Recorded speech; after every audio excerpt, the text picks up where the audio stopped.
गुरुभ्यो नमः। शुक्लांबरधरं विष्णुं शशिवर्णं चतुर्भुजं प्रसन्नवदनं ध्यायेत् सर्वविघ्नोपशान्तये। गुरुर्ब्रह्मा गुरुर्विष्णु गुरुर्देवो महेश्वरः गुरुसाक्षात् परब्रह्मा तस्मै श्री गुरवे नमः। श्रुतिस्मृतिपुराणानामालयं करुणालयां नमामि भगवत्पादं शङ्करं लोकशङ्करम्। वागर्धाविव सम्पृक्तौ वागर्धप्रतिपत्तये जगतः पितरौ वन्दे पार्वती परमेश्वरौ वंदे पार्वती परमेश्वरौ। సౌందర్యలహరి శ్లోకాల విపుల భావాన్ని గ్రహించడానికి ఈ వీడియోని వీక్షిస్తున్న మీ అందరికీ నా నమస్కారం తెలియజేసుకుంటున్నాను. అలాగే సౌందర్యలహరి గురించి విపుల భావాన్ని తెలియజేస్తూ రాసినటువంటి గ్రంథకర్తలకి ప్రవచనకర్తలకి అందరికీ నా నమస్కారం తెలియజేసుకుంటున్నాను. మా గురువు గారైనటువంటి శ్రీ జ్ఞానేశ్వరాంబ గారి పాదములకు నమస్కరించి వారి ఆశీస్సులను అర్థిస్తూ సౌందర్యలహరిలోని 54వ శ్లోకం యొక్క విపుల భావమును అమ్మవారు నాకు ఇచ్చిన జ్ఞానము మేరకు శక్తి మేరకు తెలియజేయడానికి ప్రయత్నం చేస్తాను. సౌందర్యలహరిలోని 54వ శ్లోకము ఈ విధంగా ఉంటుంది. పవిత్రీకర్తుం నగా పశుపతి పరాధీన హృదయే దయా మిత్రై నేత్రై దరుణ ధవళ శ్యామ రుచిభిః నతస్సును గంగా తపన తనయేతి ధ్రువమముం త్రయాణాం తీర్థానాం ఉపనయసి సంవేదమనఘం. ఈ శ్లోకం యొక్క స్థూల భావాన్ని ఒకసారి పరిశీలిద్దాం. అమ్మ, శివుని యందు పరాధీనమైనటువంటి చిత్తము కలదానా ఓ పార్వతీదేవి, దయారసము చేత తడువబడినటువంటి నీ కన్నులు ఎరుపు తెలుపు నలుపు అనేటువంటి వన్నెలు కలిగి ఉంది. ఎరుపు నీటితోటి ప్రవహించేటువంటి సోనానబడు నదము,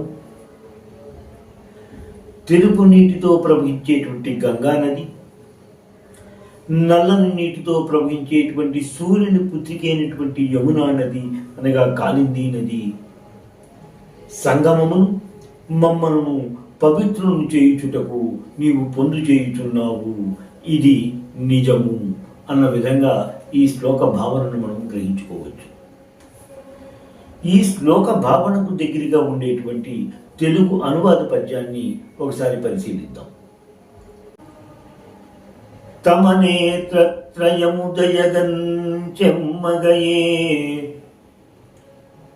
అరుణ తేజస్సు సోన శుచిగన్ చామనగ గంగయమునలు మముద్ధరించగన్ కలిసే పవిత్ర స్థలమున్.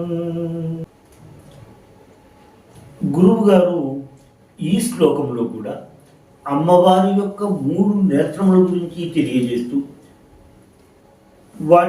అమ్మవారి యొక్క ఆ కరుణ యొక్క కరుణా హృదయాన్ని ఆవిష్కరించారు. సాధారణంగా అందరి కనులలోనూ కూడా సన్నటి నీటి పొర ఉంటుంది, ఆ కనుగుడ్డు పొడిబారకుండా ఉండేది.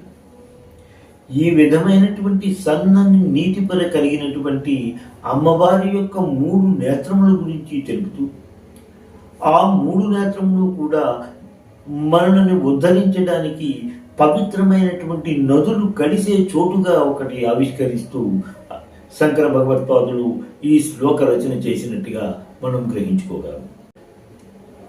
మనందరికీ తెలిసినటువంటి త్రివేణి సంగమము గురించి ఈ శ్లోకంలో చెప్పలేదు. త్రివేణి సంగమము అంటే గంగా యమునలు అంతర్వాహినిగా ప్రవహించేటువంటి సరస్వతి నదుల యొక్క సంగమము త్రివేణి సంగమముగా మనందరికీ తెలిసిన విషయమే. అందుకని మనము ఏమాత్రము కూడా పొరపాటు పడకుండా ఉండాలి. ఈ త్రివేణి సంగమము గురించి శంకర భగవత్పాదులు ఈ శ్లోకంలో చెప్పలేదు. ఆ 3 నదులు కలుస్తూ ఉంటాయి. ఎప్పుడూ కడిగినటువంటి నదులను కలుస్తున్నాయి అని చెబుతూ శంకర భగవత్పాదులు ఈ శ్లోక రచన చేసినట్టుగా మనం గ్రహించుకోవాలి. ఈ శ్లోకములో శంకరులు అమ్మవారిని గురించి పశుపతి పరాధీన హృదయే అంటూ సంబోధించారు. పశుపతి అంటే శివుడు. శివుని యందు పరాధీనము కలిగినటువంటి చిత్తము కలదానా ఓ పార్వతీదేవి అంటూ సంబోధించారు. పశుపతి అంటే పశువుల పాలకుడు. పశువులు అనేటువంటివి ఎప్పుడు కూడా బంధించబడి ఉంటాయి, బంధముతో ఉంటాయి. ఆ పశువుల బంధాన్ని తొలగించేవాడు పశువుల పాలకుడే కదా. మనందరికీ పాలకుడైనటువంటి శివుడు మనలోని బంధాలను కూడా తొలగించి మనల్ని విముక్తుల్ని చేయగలటువంటి కరుణా హృదయము కలవాడు శివుడు అన్న విధంగా తెలియజేస్తూ, శివుని యందు పరాధీన హృదయము కలిగినటువంటిది అమ్మవారు కనుక జగదంబ కూడా అంతటి కరుణా హృదయము కలదినదే అనేటువంటి విషయాన్ని ఆవిష్కరిస్తూ ఇక్కడ శంకరులు అమ్మవారి 3 కన్నుల గురించి కూడా తెలియజేస్తూ ఈ శ్లోక రచన చేసినట్టుగా మనం గ్రహించుకుంటూ ఉంటాం. దయా మిత్రై నేత్రై రరుణధవళ శ్యామ రుచిభి అన్నారు. ఆ కన్నులు ఎటువంటివంటే దయామిత్రై, దయా అనేటువంటి గుణముకు స్నేహితురాలు. అంటే ఆ కన్నులు కూడా అంత దయ కలిగినటువంటివి. దయా మిత్రై నేత్రై, అటువంటి కన్నులు అరుణ ధవళ శ్యామ రుచిభి, ఎరుపు తెలుపు నలుపు కన్నులు కలిగిన రంగులు కలిగినవి.